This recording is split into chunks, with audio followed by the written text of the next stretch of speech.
This is why you gotta come when you get your house built. You gotta inspect it. You gotta come every single day to watch these folks build your home. This a load-bearing wall. Look at the gap. Look how your nails in here. Look at this one. Look right here. Look at this. It's not even stable. Look at it. Look at your gaps. This is why you gotta come. It's not even stable. Look at this nail. This is why you gotta come when these folks building your house. Look at the nails. You ain't gonna never see this because this is gonna be behind the wall. Look at your gaps. Look at this tray. And your joists, your 2x4. Look at this. Why they got this one sticking out though? You gotta come every single day. Look at this.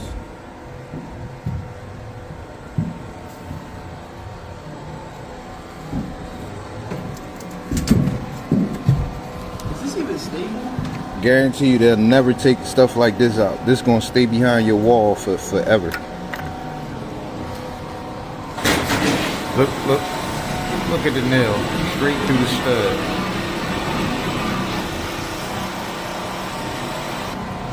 Look at the trash wood that they use. Look at it. Look at the trash wood.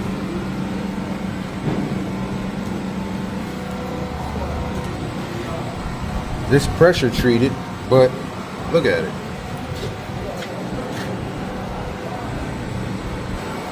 Look at your angles of your wood cut wrong.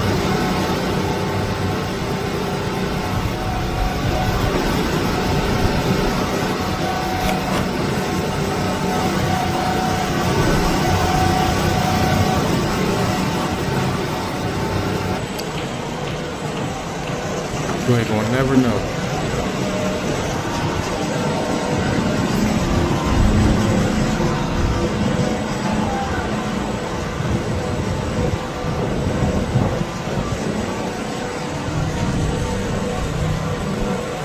That's what's behind your wall.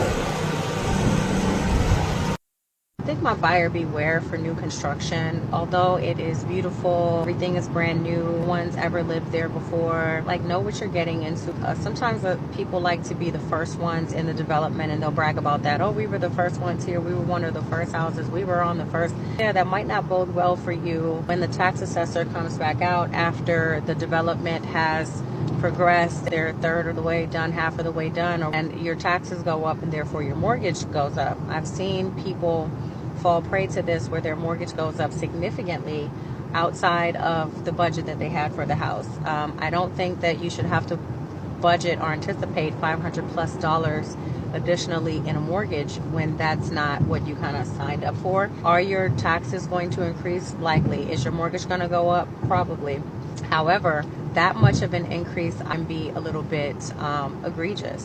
One of the other pitfalls of buying new construction, for if any reason you have to sell, you know, you're relocating, you're getting a divorce, you need to move and take care of your mom, you could find yourself competing with your own builder in your own neighborhood. You're selling at, you know, zero, low, or negative equity. They start selling new construction at the same or even less amount than what you're selling your home. You're going to have a big problem on your hands, right? You have a 1-year builder warranty. Well, when is stuff going to start falling apart? Sometime after that year, and then you're on your own. You have to go to your insurance company or maybe your home warranty if you have one. But if you've got cracks in your drywall, you know, that's a builder issue, but they're not there anymore. You have builders who are being sued for the very thing that I was speaking about before. You had no idea that your taxes were going to go up, you know, through the roof, and therefore your mortgage is going to go up through the roof. So there's people who have felt that they bought without a disclosure of the fact that that was going to happen. Does the builder know that's going to happen? Absolutely. Also, you may not have a full understanding of the development plans. So when you move in, it may look like, oh, you have this great view, you know, behind your house. And then the next thing you know, they've put houses behind your house. So you went from backing to woods, or now they've cut into the woods and put houses behind you. There's so many more. I'm pretty sure that some agents and even people who have purchased new construction can chime in here. I can't steer anyone to or away from anything, but I do believe in informed consent. And I do believe in buyer beware and consumer beware.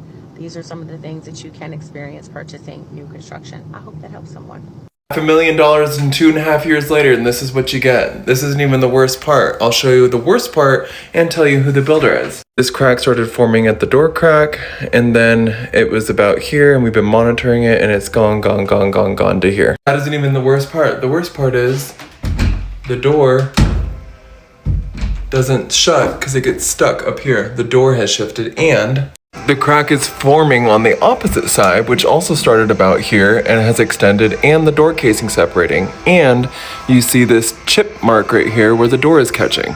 So you tell me, Richmond American Homes, is that just natural settling? Is that to be expected in a 2.5-year-old $500,000 house?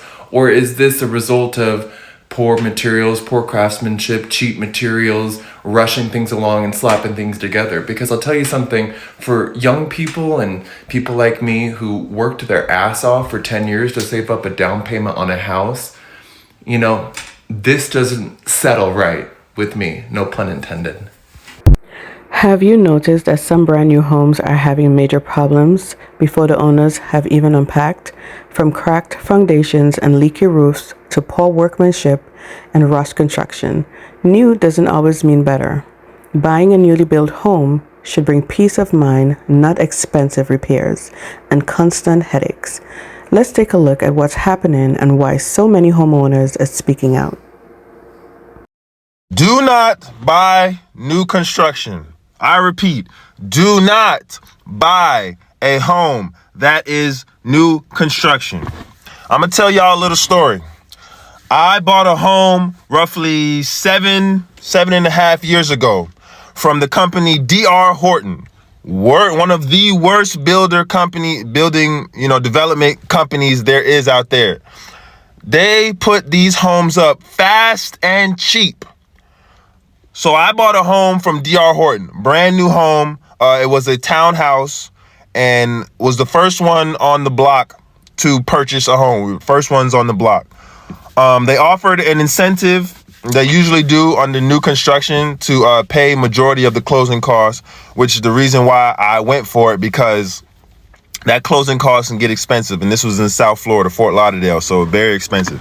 So they were paying offering to pay majority of the closing costs. So went with them, and it was new construction. 2, maybe 3 years in, house already has a major plumbing problem. We had the kitchen was right below the master bathroom. It was 2-story, obviously, townhouse. So the kitchen was right below the master bathroom. I take a shower one day, then come downstairs and almost bust my ass in the kitchen. Water everywhere. I'm like, damn, what's going on? Like, I ain't leave the sink running or nothing like that. The dishwasher ain't flooded. What's going on? The washing machine ain't flooded. What's going on? So I'm looking around, scratching my head. And then I look up. I see a huge water stain in the roof, in the ceiling. So I'm tall enough. I take my finger, poke right through it. Water, just dripping. I'm like, damn, what the hell? Had 3 plumbers come to diagnose the problem. 3. Every last one of them came in there and said, who built this house? It said D.R. Horton. They said, let me show you something. The first one said, let me show you something. He said, you see these pipes right here? Put the little flashlight. See these pipes right here? Terrible. All this material, cheap. He said, you would have had to redo all this sooner or later. I said, okay, thank you, sir. Next one. The next one had worked on a couple houses in the neighborhood. And as soon as he came in the house and he looked at the hole in that kitchen, he said, I don't even need to go up there. He said, I already know what the problem is. I said, what you mean? He said, your neighbors I've done 3 houses. They all had the same problem. Third one come in. The reason why I get the third one is because it's my dad's guy that he uses. So I was like, I should just use him from the jump. But he come in there, he put the little flashlight. He said, yep, these pipes is trash, and I already know what the problem is. Do not buy new construction. They are putting these houses up fast and cheap. You're looking especially if it's your first home, you're going to look at it and see a nice home. Oh, 3 bedroom, 3 bath, 2-car garage, nice yard space. Oh my God, look at the neighborhood, honey. Let's get it. And you're going to get in that house and you will start having major structural problems, plumbing problems, roofing problems, all that, septic tank problems. You're gonna start having all these problems. They are putting these houses up fast and cheap. Fast and cheap is the name of the game. Fast and cheap. Beware. The best thing to do will be to build your house from the ground up. Be right there when they break ground and watch them go through the whole process. Don't go the cheap route. You will pay for it in the long run. These companies, and I'm putting D.R. Horton on blast because they're the ones that I bought my first home from. These companies are sparing every expense to put these houses up, using the cheapest materials and using unlicensed, unskilled labor to get these houses put up. I know in Georgia it's real bad here, but these companies are putting these houses up everywhere across America, fast and cheap. Do not buy new construction. I wouldn't even buy from D.R. Horton to be specific, but there are other companies that do the same thing, to put up fast and cheap. Do your research. I will specifically warn y'all about D.R. Horton. Do not buy a home from D.R. Horton, and do not buy new construction. Hi everyone, if this video has popped up on your For You page, all that I ask is that you please stay and listen to our story. I am a 25-year-old mom of 3, and my husband and I recently closed on our new construction home about 20 months ago. Never did we think that our dream home would actually turn into the house of our nightmares. Before closing on our house, I was very adamant about having our own inspection so that we could make sure that this house was right for us. Upon receiving our inspection, we saw that there were a couple of issues with this house. One of them being that there was high humidity in this house. When bringing all of this information to our builder, they assured us that they would send the adequate technicians out and that they would fix everything. They did supply us with updates. So as naive as we might have been, because we were so young when we bought this house, we believed that everything was right. Their answer was that there was high humidity in this house because when constructing it, the builders or the workers that were building the house often left the doors open. And since we do reside in Texas, Alvin especially, there is high humidity. So we took it as an answer that everything would be okay in the end. Ultimately, things were not okay in the end. Fast forward to about 18 months of us after buying the house, we are now experiencing really high humidity levels up in the 80s and the 90s. We have had to have purchased multiple dehumidifiers, resulting in hundreds and hundreds of dollars. We honestly didn't understand what was going on, so we ended up hiring a technician to come check out our HVAC unit. When this technician did come, what he told us was, honestly, I'm going to be truthful. I'm not going to touch your unit. I don't want to touch anything. I would like for you to reach out to your builders because you should have warranty. Now, my professional opinion is that this unit is way too small for your house. So we did just that. We contacted our builder, which is Centex, and we did go ahead and file a claim through their portal. After about a day or two, we were reached out to, and we had basically like a Zoom conference meeting where we showed everything that was going on, where our indoor HVAC unit was completely leaking. There was, mold everywhere. There was mildew everywhere. There was a lot of humidity going on, and we just didn't know what was going on. Not even 24 hours later, a representative from Centex was sent over to come and inspect our house. In the midst of all of this happening, one day we woke up and we noticed that our microwave was completely full of humidity. And I mean dripping. The condensation was literally insane. While the Centex representative was in our house, he did take pictures and videos of everything. He documented everything. We told him everything we had been experiencing and everything we had been noticing. And he did clearly state that there was high humidity in this house and that there was a very pungent smell of mold mildew, which was the next thing that we were starting to notice. Out of nowhere, we started smelling very much like earthy, musty, like there was a mildew smell. Where it was coming from, we didn't know. We could not see anything to the naked eye. We just didn't understand what was going on. I forgot to mention, but by the time that the Centex representative came, our microwave that was full of humidity was at this point completely full with mold. And I mean literally filled with mold, which caused us to be more worried. We just didn't know what was going on. And then I started putting two and two together. I was thinking, our AC unit, which is leaking, there's obviously a humidity issue, and our microwave that is directly above an oven has an overhead vent. What if that has anything to correlate? What if there's something wrong with the ducts? What if there's something wrong with our HVAC unit? I mean, clearly there was, but I'm no specialist, so I just didn't understand what was going on. So we answered any and all questions that this representative had for us. He didn't really give us much information. He said that he would be in touch, that he would be sending out technicians. He didn't really say that we did anything wrong. You know, we just explained everything that was going on. And while the technicians that he programmed to come out did take a while and did reschedule a couple times, finally they were coming to our house. Now we had a roofer inspector or technician, we had plumbing, and then we had HVAC. The roofer told us that everything on the roof was perfect. There was no issues. There was no leak that he could see. There was no wear and tear or anything that was actually wrong with the roof. So that seemed to be okay. And the next person to show up was the HVAC technician. Now, while I'm not pleasant with the experience that we had with him because he was very hostile from the front, we couldn't really communicate with him. He was not really giving us any information. He was not really giving us any guidance. And so I honestly started, just questioning him, because there was no way that I was not going to know what was happening with my house. So I started asking him for advice. I started asking him if there was anything we did wrong, if there was anything he could tell us. And really, he was just very hostile.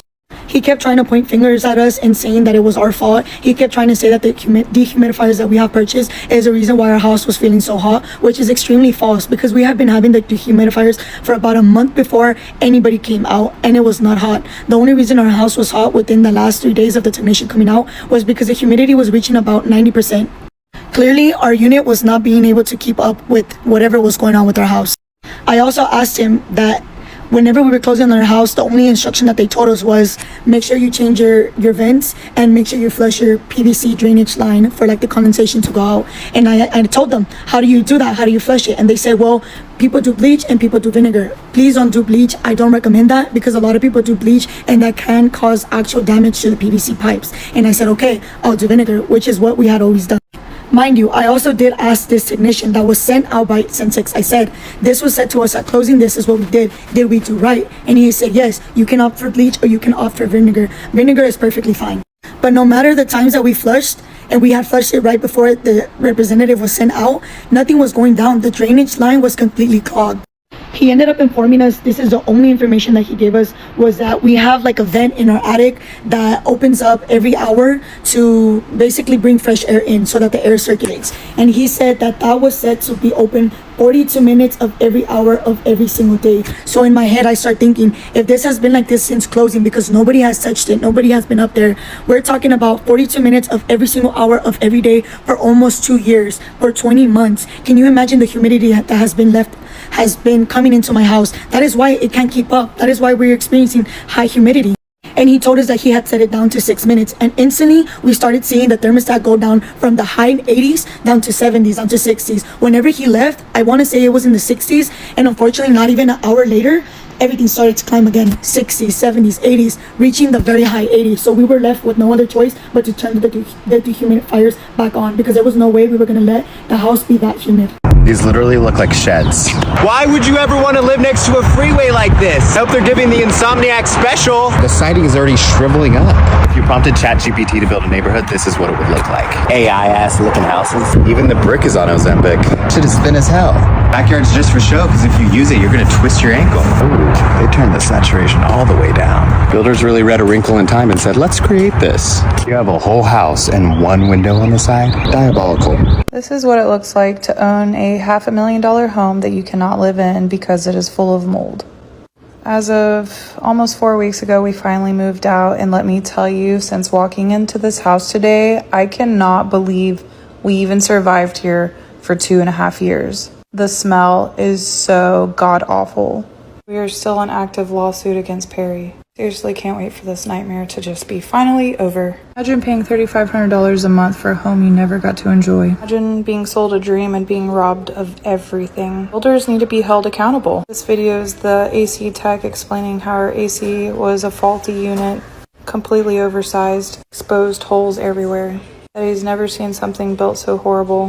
That wasn't the only reason our house had mold in it. And we heard the monthly mortgage payment they had, $3,500 for one of these homes. This was a Perry home, and one of the comments, Perry homes are just as bad as D.R. Horton. Now she's got to go through a whole lawsuit process, as well as finding another place to live, just completely messing up your whole life. Another comment from you guys that goes well with the next couple clips, and they want you to pay $600,000 for these paper mache houses. Well, I got some examples that are even better, way more expensive, and you still get crap work.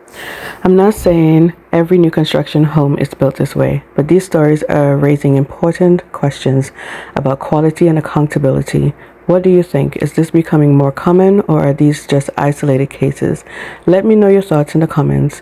Thanks so much for watching, and if you enjoyed this video, don't forget to subscribe, and I'll see you in the next one.